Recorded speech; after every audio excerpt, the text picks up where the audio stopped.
Good morning, good afternoon, good evening, Omochukwu, depending on your location. Happy Sunday. Today is Ori Market. I bring you the update. 2 weeks lockdown. You are instigating a second Biafra war. Ohaneze accuses Eba, asks Tinubu to deploy troops heavily. Now, the Ohaneze Ndibo, a faction of Ohaneze Ndibo, the one Okechukwu Isiguzoro is their secretary. Okechukwu Isiguzoro is their secretary. They are demanding troops to be deployed heavy equipment troops to be deployed to the southeast to stop the sit to home that Simon Ekpa have declared that is built to take off from July 31st to continue to August 14th. Of course, you know that the most topical issue in Nigeria now is Biafra referendum. The most topical issue is Biafra referendum. Biafra is gathering momentum. And look, and the declaration of this sitter to home is another thing. Is making this Biafra agitation to gather momentum, because you cannot hold the leader of the indigenous people of Biafra illegally, and you are demanding that the people should, keep quiet and remain like Mugo. No. The people of the eastern Nigeria, the Biafrans, said, look, they have continued, there is enough of this mumu. They will not mumu again, that they will register their grievances. They will protest by mere civil disobedience, and the federal government is jittery over it.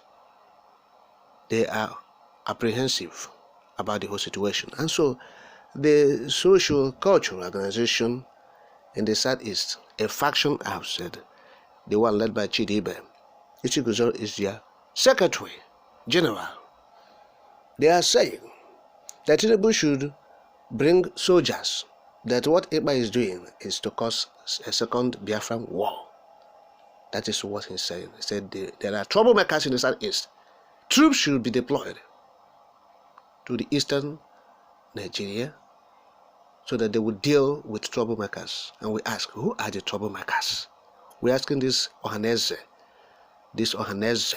that has misled the Igbos.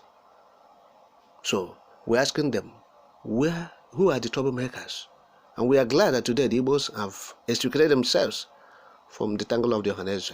Of course, when Ohaneze was formed, their pioneer chairman or president general, Joe Iruku, the people of the eastern Nigeria, they recognized the Ohaneze then, but at last they discovered that this Ohaneze is a mere toothless bulldog.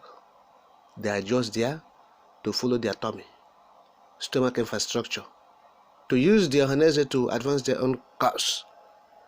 Now, this Ohaneze Ndibo has said that they have put $500,000 bounty on Mazi Ekpa. $500,000 bounty. The Ohaneze said they have placed that bounty on Mazi Ekpa, and we are saying, who will pay the 500,000? Okay, they will collect the money from Tinubu and pay whoever that will give them information on how to track Mazi Ekpa. Okay, Tinubu will give them the money, because they are trying to woo Tinubu, to work with Tinubu. This particular Ohaneze, they are positioning themselves as the black sheep of the family in the Biafra land. And I tell you, these people are biting more than they can chew. Now look at what's happening. They said that the Southeast governors need assistance, and they're asking Tinubu to come and protect their territories.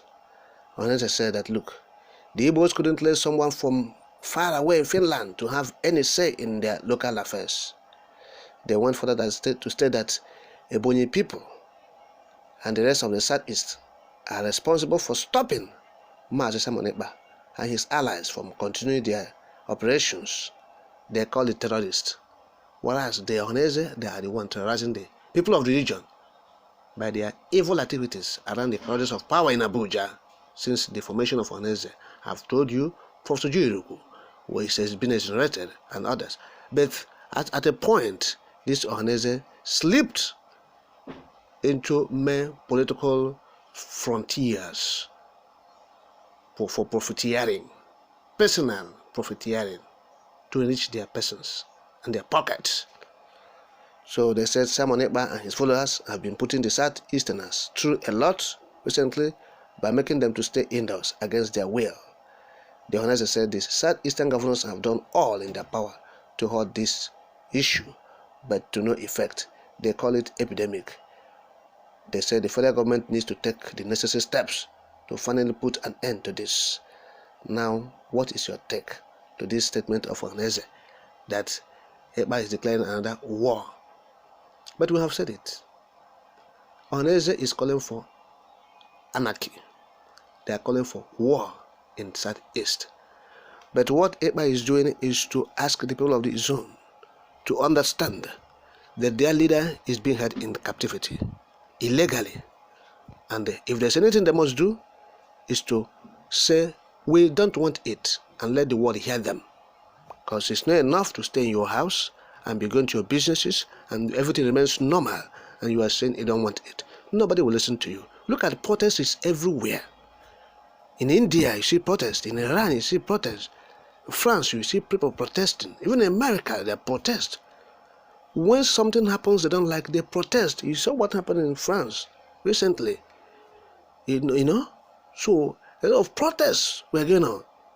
Heavy protests. So what happened in Iran early this year or late last year? Protests went on almost 30 days. On daily basis, people will come out to the streets, troops in large numbers, and be protesting and protesting. All right, yes, for the hijab issue. Now, this is the only way the people of the zone will say, you are holding our leader illegally. A court in the land have said, release him, you are still keeping him. UN have said, release him, you are still keeping him. We will not fight, we will not carry arms, we will not carry ammunition. We won't even go to protest because it might lead to destruction of lives and property, because these people they call the army will invade us. They will attack us. They will find a reason to commit genocide. And the better thing to do is for us to stay at home and stay in our houses so that there won't be casualty. There won't be confrontation. And that is what the people are doing. And some persons who said the Ohaneze saying somebody is causing a second Biafran war. You are the one instigating the war by asking Tinubu to bring troops to come to the eastern Nigeria or Biafra land to do what? To chase people out of their houses? Because that is the point. When they say they are staying at home, what are you bringing the army to come and do? To cause panic and confrontation so that they will commit genocide more. You know these troops, they are those they said they have repented from Boko Haram, whereas they are terrorists. Nobody repented anything. And what they are coming to the eastern Nigeria to do is to commit more genocide, where they have left before they want to continue.